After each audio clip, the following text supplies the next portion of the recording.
ઉપરવાસમાં પડેલ ભારે વરસાદને કારણે જે પોરબંદર જિલ્લાનો જે ખેડ વિસ્તાર છે ત્યાં દર વખતની જેમ આ વખતે પણ જે ખેતરો છે તે જળબંબાકાર થઈ ગયા છે અને જે પાણી છે તે પાણીમાં જે ખેતરો છે તે ગરકાવ થયેલા જોવા મળી રહ્યા છે।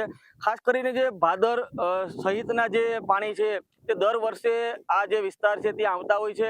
આ વખતે પણ આપ જે દ્રશ્યો જોઈ શકો છો તે રાતિયા ગામ છે, રાતિયા ગામના જે ખેતરો છે તે હાલ દરિયો હોય એ પ્રકારનું જે દ્રશ્યો છે તે જોવા મળે છે।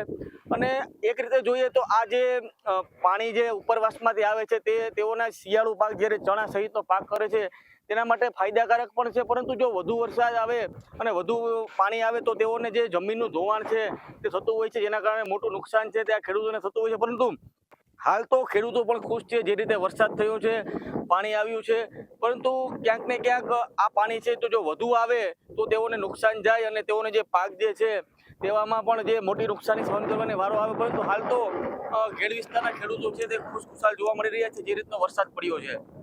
પ્રતિશ સિલુ, ન્યૂઝ 18 ગુજરાતી, રાતિયા, પોરબંદર। અમારી માગણી એ છે કે એક તો ભગવાનની મહેરબાની થઈ વરસાદ પડ્યો એમાં ખેડૂત બધા ખુશખુશાલ છે, પહેલી વાત। બીજા નંબરમાં કે આ પાણી જે સામે દેખાય ને એ પાણી આવ્યું એ પણ અમારે ભગવાનને એક પ્રસાદિત છે। પાણી આવે તો શિયાળુ પાક અમારે ઘેડમાં સણાનું ઘેડ એટલે સણાનું ઘર છે, ઘેડ છે એ સણાનું ઘર છે। સણા થાય એવા જો પાણી પુષ્કળ આવે તો એમાં એવું છે કે કુદરતી વસ્તુ છે કે ઘેડ આવે એટલે એના ભેગી મીઠી આવે, રાર આવે, ખેડૂત રાર કે રાર નવો બેહે એટલે સણા ફળદ્રુપ જમીન થાય, સણા બહુ સારા થાય। પણ કહેવાનો મતલબ એટલો જ છે અમારે કે ઓજતનો જે અમારે વર્ષો જૂનો પ્રશ્ન છે જે ભાદર ફૂલને સામે ત્યાં ફેસિંગ બાંધવાની ખેડૂતને આજ વર્ષો જૂની મેં પોતે મારા લેટર પેડ ઉપર આપેલો હોય ગુજરાત સરકારને કે જો ત્યાં ફેસિંગ બાંધી દે તો અમારે જો આ હાકરી નદી સામે દેખાય ત્યાં સુધી પાણી રહીને સેલનું તો અમારે વધુ અનુકૂળ થાય, કારણ કે વાડીઓમાં ઢોરનો ચારો હોય, બગડે નહીં જેથી કરી ને પાણી ત્યાં સુધી નીકળે અમે બહાર ઉપાડ લઈએ એટલે પાણી નીકળી જાય ને ભરતી દરિયાની થાય તો ખારું પાણી આવે, એ ખારું પાણી આવતું હોય ત્યારે અમે બહાર પેક કરી દઈએ એટલે ખારું પાણી ખેડ વિસ્તારમાં પ્રવેશે નહીં। 2005માં આ પ્રશ્ન થયો હતો, ખેડ આખો જેમ આ પાણી મીઠું વરસાદનું છે ને એમ દરિયાનું ભરાઈ ગયું હતું।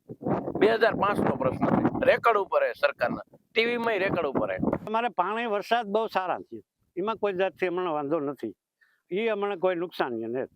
પણ અમારે આ પાણી હેઠું થાય વયું જાય પછી અમારે ખારા પાણી આવે, કારણ કે વચ્ચે બારણા ન હોય, પારો તૂટી ગયો હોય તો અમારે ભરતી મળે દરિયામાં તો ખારું પાણી અમારા નદીઓમાં ફેલાંગી જાય। પછી અમારે હેરું પાક લેવો હોય તો પાણી પીવડાવવા હોય, મોલમાં પાણી કાઢવા હોય તો અમારે ખારું પાણી હોય તો કેમ અમારે પીવડાવી હંગવા, હેરું પાક અમારે કેમ લેવડાવવો? પછી અમારે દિવાળી પછી જ વાવેતર થાય, કારણ કે દિવાળી લગન તમારે ઘેરમાં પાણી હોય જ, પછી ગમે ત્યાં વરસાદ થાય તો અમારે પાણી અહીંયા જ આવે। પછી સારું પાકમાં અમારે બહુ તાણ પડે, ખારું પાણી હોય અમારે પીવડાવવું હોય, અટાણે ખેતરોમાં પાણી સિવાય કંઈ થાય એમ નહીં। તો અમારે બીજા નંબરમાં બોબડી છે, ખેડૂત માટે બહુ નડે, મયારીની બોબડી અમારે પાણી ડીમમાંથી લઈ આવવું હોય અમીપરના ડીમમાંથી તો એ પાણી આગળ હાલે, ખારું પાણી છે આગળ હાલે, તો આગળ હાલે તો અમારે આ નદીઓ છે ખારા પાણીનું પ્લોટિંગ ભરાઈ જાય, તો વાં અમારે પાણી પેક હોય તો એ પાણીને અમારે કાઢવું ક્યાં? તો અમારે હેરું પાક લેવો કેમ? એ અમારે વિનંતી કહેવા માટેની અરજી છે।